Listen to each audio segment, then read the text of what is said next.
under which competition of firm exercises some control over the price. Monopoly, perfect competition, monopolistic competition और oligopoly. तो monopoly में significant control होता है, significant control और full control. Perfect competition में they are the price takers, तो no control at all.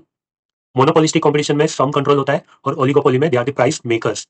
So option C is correct answer, some control over price, monopolistic competition. Next, in pure oligopoly, there is competition among few firms producing identical product. Few firms represents oligopoly. Few firms producing different products. Few firms producing essential product, or few firms producing electric product. Correct answer is A. Few firms producing identical product. That's why it is called as pure oligopoly. Same goods, same firms. Next, to achieve efficiency in the use of resources, which pricing policy is used by regulated public utility companies? Public utility company means transportation companies like bus transport, Ola, Uber, or railways, or airlines.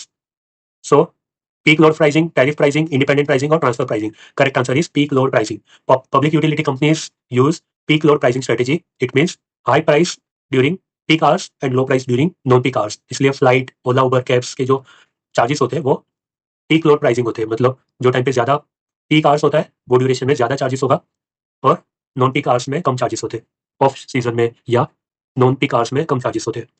Next, the cost of retained earning to the shareholders is basically dividend that would be paid to the shareholders and interest that would be paid to the bank, marginal cost on capital invested, or opportunity cost of such funds to shareholders. Correct answer is D.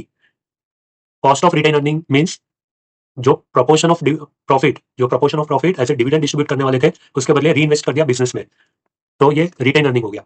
अब share holders के लिए क्या problem हो गया कि share holders को अगर profit का वो शेयर डिस्ट्रीब्यूट कर देते in the form of dividend, तो वो डिविडेंड का अमाउंट वो कहीं और इन्वेस्ट करके प्रॉफिट अर्न कर सकते थे, तो उसे बोलते हैं opportunity cost. So opportunity cost refers to the amount that would have earned if the profit is paid and the shareholders have invested elsewhere. So option D is correct answer. The tax benefit is attracted in case of which of the following elements of cost of capital? Tax का benefit किस में मिलता है? Cost of equity, preference share, retain earning और cost of debt.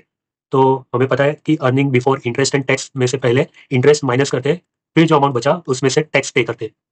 तो interest का benefit किसे मिलता है? डिबेंचर होल्डर्स या डेट फंड होल्डर्स को. तो option D is correct answer. फिर जो बचा वो अर्निंग आफ्टर टैक्स होगा, जिसमें से पहले प्रेफरेंस शेयर होल्डर्स का डिविडेंड जाएगा और फिर बैलेंस बचा वो earning available to equity share holders होगा. तो tax benefit is attracted in which case? Cost of debt. So interest का बेनिफिट, इंटरेस्ट की वजह से टैक्स कम हो जाता है क्योंकि इंटरेस्ट पहले पे करना पड़ता है, तो टैक्स कम हो गया. अगर इंटरेस्ट डिडक्ट नहीं होता तो टैक्स ज्यादा पे करना पड़ता. तो correct answer is option D.